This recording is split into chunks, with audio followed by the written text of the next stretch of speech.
मुख्यमंत्री देवेंद्र फडणवीस यांनी फोनवरून उपोषण सोडण्याच्या केलेल्या विनंतीनंतरही बच्चू कडू मात्र आपल्या उपोषणावर ठाम आहेत। बच्चू कडू यांच्या आंदोलनाचा 7वा दिवस आहे, मात्र त्यांनी माघार घेतलेली नाही। 16 तारखेपासून पाणी बंद करण्याचा इशाराही आता त्यांनी दिलाय। सरकारने योग्य निर्णय न घेतल्यास पाणीही पिणार नाही असं त्यांनी ठणकावलेलं आहे। बच्चू कडू यांना आजही मुख्यमंत्र्यांचा फोन हा आलेला होता। कर्जमाफी करू, वेळ द्या असं देवेंद्र फडणवीस यांनी आश्वासन दिलंय। मात्र आपल्या मागण्यांच्या संदर्भात बच्चू कडू हे आपल्या भूमिकेवर ठाम आहेत। बच्चू कडू अजूनही अन्नत्याग आंदोलनावर कायम आहेत। ज्या लोकांनी आम्हाला पाठिंबा दिला त्या सर्व लोकांशी चर्चा करून आज दुपारी 2 वाजता आंदोलनाची दिशा पुढची ठरवली जाणार आहे। शुभम बायस्कर या सगळ्या संदर्भात अधिकची माहिती देतील। शुभम,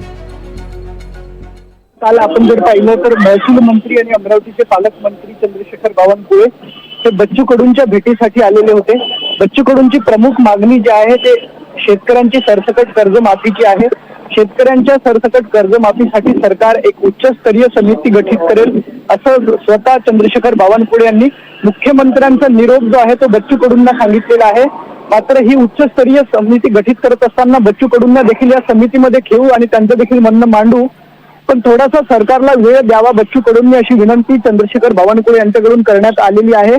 काल चंद्रशेखर बावनकुळे आणि बच्चू कडूंमध्ये 1 तासापेक्षा अधिकच्या काळापर्यंत चर्चा झाली आणि त्या चर्चेनंतर जे आहे यातनं काहीही निघालं नसल्याचं दिसतंय। तर दुसरीकडे आजही बच्चू कडूंना मुख्यमंत्र्यांनी फोन केला आणि फोनवरून त्यांनी विनंती केली आहे की कर्जमाफीसाठी उच्चस्तरीय समिती करायची आहे, त्यासाठी सरकारला वेळ द्यावा अशी विनंती करण्यात आलेली आहे। मात्र बच्चू कडूंकडून जे काही मुख्यमंत्र्यांकडून विनंती केली आहे त्याला नकार देण्यात आलेला आहे।